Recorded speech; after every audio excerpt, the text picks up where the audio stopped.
എൻ്റെ പാചകവുമായി മോർ എന്ന യൂട്യൂബ് ചാനലിലേക്ക് എല്ലാവരെയും സ്വാഗതം ചെയ്യുന്നു.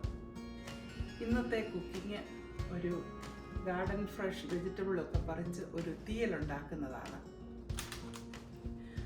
അതിനുള്ള വെജിറ്റബിൾസൊക്കെ ഞാൻ പറിച്ച് റെഡിയാക്കി വെച്ചിട്ടുണ്ട്. ഇതൊക്കെയാണ്. ഇത് പീച്ചങ്ങ ഗാർഡനിൽ നിന്ന് പറിച്ചതാണ്. ഇത് ഞാൻ നേരത്തെ ഒന്ന് ഷോർട്സിൽ കാണിച്ചിട്ടുണ്ട്. ഇതിൻ്റെ ഒരു ഹാഫേ എടുക്കത്തുള്ളൂ, ഫുള്ള് വേണ്ട. അതുപോലെ ഇത് പടവലങ്ങ, അതും ഗാർഡനിൽ നിന്ന് ഇപ്പം പറിച്ചുകൊണ്ട് വന്നതാണ്. പിന്നെ നമ്മുടെ ഗാർഡനിൽ നിന്ന് പറിച്ച വഴുതനങ്ങ. എല്ലാം എടുക്കുന്നില്ല, കുറേച്ചേ എടുക്കുന്നുള്ളൂ. പിന്നെ ടൊമാറ്റോയും പഴുത്തത് കിട്ടിയിട്ടുണ്ട്, ഗാർഡനിൽ നിന്നാണ്. ഓണിയൻ ഉണ്ട്, ഗാർഡൻ ഫ്രഷ് പച്ചമുളക് ആവശ്യമുണ്ടെങ്കിൽ ഇട്ടാൽ മതി. അതുപോലെ കറി ലീഫും നല്ല ഫ്രഷ് കറി ലീഫ് കിട്ടിയിട്ടുണ്ട്. ഇത്ര ഐറ്റങ്ങളാണ്. ഇതെല്ലാം ഇനിയും ക്ലീൻ ചെയ്ത് നുറുക്കാൻ പോവുകയാണ്. പീച്ചങ്ങ ഇങ്ങനെ കഷ്ണങ്ങളാക്കി 2 പീസാണ് എടുക്കുന്നത്. ഇനി ഇത് ഇങ്ങനെ പീൽ ചെയ്യണം. നിങ്ങൾക്ക് ഇഷ്ടമുള്ള വിധത്തിൽ പീൽ ചെയ്യാവുന്നതാണ്. ഞാനിങ്ങനെയാണ് ചെയ്യുന്നത്. നല്ലതുപോലെ ഇങ്ങനെ ക്ലീനായി വരണം. അതുപോലെ ഇത് ഈ സ്കിന്നൊക്കെ പീൽ ചെയ്ത് കളയണം. ഈ പടവലങ്ങയുടെ പുറന്തൊലി ഇങ്ങനെയൊന്ന് ആക്കി കളയുന്നത് നല്ലതാണ്. പീച്ചങ്ങ നുറുക്കി വെച്ചു. ഈ വിധത്തിലുള്ള കഷണങ്ങളായിട്ടാണ് ഞാൻ നുറുക്കിയിരിക്കുന്നത്. ഇങ്ങനെ ഈ വലിപ്പത്തിൽ. ഓരോരുത്തരുടെ ഇഷ്ടം അനുസരിച്ച് നുറുക്കാവുന്നതാണ്. ഇനിയും പടവലങ്ങ നുറുക്കുന്നു. ഇങ്ങനെയൊക്കെ ഒന്ന് സ്പ്ലിറ്റ് ചെയ്തിട്ട് ഇങ്ങനെ ഈ വലിപ്പത്തിൽ നുറുക്കാവുന്നതാണ്.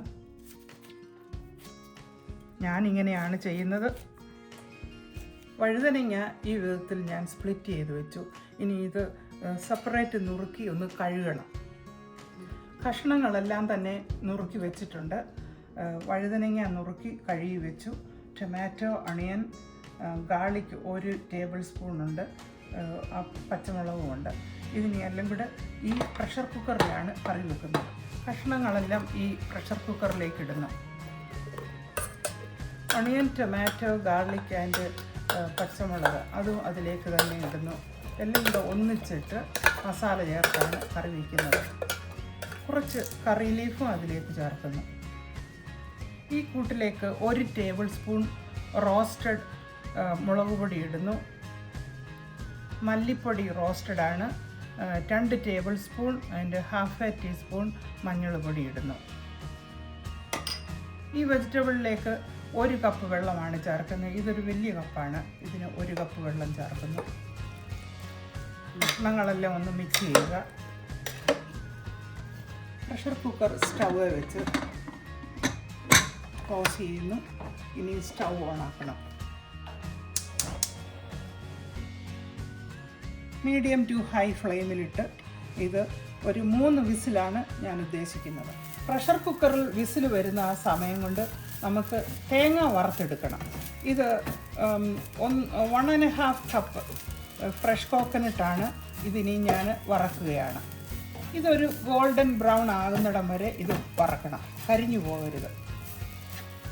കറിക്ക് മസാല കുറവെന്ന് തോന്നിയാൽ ഇതിലേക്ക് കുറച്ച് മല്ലിപ്പൊടിയും കുറച്ച് മുളക് പൊടിയും കൂട്ടിയിട്ട് പിന്നെ ലാസ്റ്റിൽ വറുത്തെടുക്കാവുന്നതാണ്.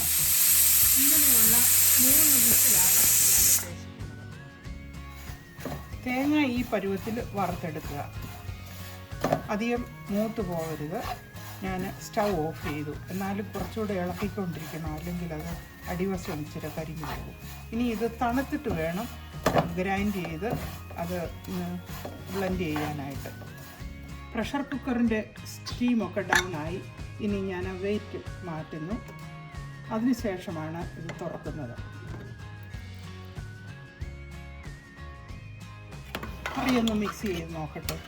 1 കപ്പ് വെള്ളമാണ് ഒഴിച്ചത്. അപ്പം അതിനകത്ത് നല്ലതുപോലെ ആവശ്യത്തിന് വെള്ളം ഒഴിക്കണം. മിക്സ് ചെയ്യുന്നു. ഇനി ഇങ്ങനെ ഒന്ന് കോരി നോക്കാം നമുക്ക്. ഇതിപ്പോൾ പാകത്തിന് മസാലയൊക്കെ ആയിട്ടുണ്ട്. ഇനിയും ചേർക്കുന്നില്ല. ഇനി ഇതിലേക്ക് ഞാൻ സോൾട്ട് ചേർക്കുന്നു. കുറച്ചിപ്പോൾ ചേർക്കുന്നു. ഇനി ഒന്നുകൂടെ സ്റ്റൗ ഓണാക്കി തിളപ്പിക്കണം.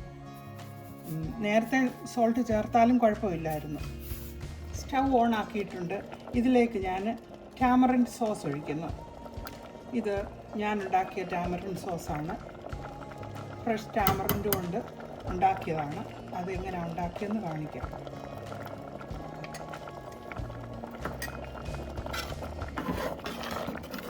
മിക്സ് ചെയ്യുക. ഇനി ടാമറിൻ സോസ് വേണമെങ്കിൽ നോക്കിയതിന് ശേഷം ഉപ്പോ ടാമറിൻ സോസോ ഒക്കെ കൂടുതലായിട്ട് ചേർക്കാവുന്നതാണ്. ഇതുപോലുള്ള ഫ്രഷ് ടാമറിൻ്റെ ബോളാക്കിയത് നമുക്ക് സ്റ്റോറിൽ വാങ്ങിക്കാൻ കിട്ടും. അതാണ് എടുത്തത്. അതിൽ നിന്നൊരു ലെമൺ വലിപ്പത്തിലെടുത്ത് തിളച്ച വെള്ളത്തിൽ സോക്ക് ചെയ്ത് വെച്ചിരുന്നതാണ്. അതിൻ്റെയാണ് ഞാൻ എക്സ്ട്രാക്റ്റ് എടുത്തത്. ഉപ്പ് നോക്കിയതിന് ശേഷം ഞാൻ ശകലം കൂടെ ഉപ്പിട്ടു. ടാമറിൻ സോസും കുറച്ചുകൂടെ ചേർത്തിട്ടുണ്ട്. ഓരോരുത്തരുടെയും ടേസ്റ്റ് അനുസരിച്ച് ഇതൊക്കെ ചേർക്കുക. ഫ്രൈ ചെയ്ത കോക്കനട്ട് ബ്ലെൻഡറിലേക്ക് ഇട്ടു. ഇനി ഇത് നല്ലതുപോലെ ഒന്ന് ഗ്രൈൻഡ് ചെയ്തതിന് ശേഷം അത് കുറച്ച് ചൂടുവെള്ളം ഒഴിച്ചത് ചാലിച്ചെടുക്കാവുന്നതാണ്. ബ്ലെൻഡ് ചെയ്ത് ചാലിച്ച് ഇതിലേക്ക് ഞാൻ 1 ടീസ്പൂൺ ജീരകം ചേർക്കുന്നു.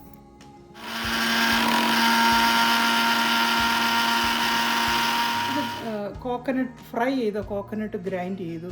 നല്ലതുപോലെ എണ്ണ തെളിഞ്ഞിട്ടുണ്ട്. ഇനി അതിലേക്ക് കുറച്ച് തിളച്ച വെള്ളം ഒഴിച്ച് അത് ബ്ലെൻഡ് ചെയ്ത് ചാലിച്ചെടുക്കണം. 1 കപ്പ് അളവിൽ ഞാൻ വെള്ളം ഒഴിക്കുന്നു.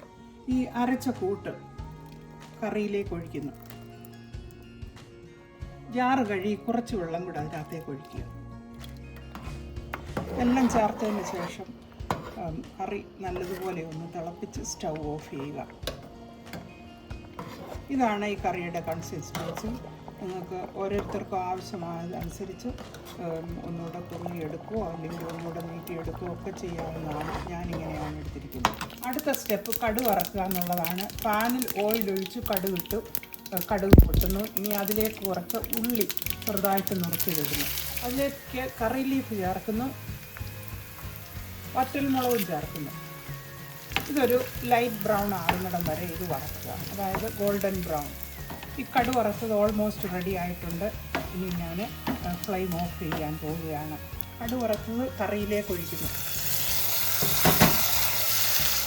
മിക്സ് ചെയ്യുന്നതിന് മുമ്പേ ഒന്ന് കവർ ചെയ്യുക. ചെറുതായിട്ടൊന്ന് മിക്സ് ചെയ്യുക. വെജിറ്റബിൾ തീയൽ റെഡിയായി. ഇനി ഇത് സർവിങ് ഡിഷിലേക്ക് മാറ്റാൻ പോവുകയാണ്. മിക്സ്ഡ് വെജിറ്റബിൾ തീയൽ ഇവിടെ റെഡി ആയിരിക്കുകയാണ്. ഞാൻ ടേസ്റ്റ് ചെയ്ത് നോക്കി. വളരെ ടേസ്റ്റ് ഉണ്ട്. ഗാർഡൻ ഫ്രഷ് ആയതിനാൽ അതിൻ്റെ പ്രത്യേകം ടേസ്റ്റ് അറിയാനുണ്ട്. Thank you for watching.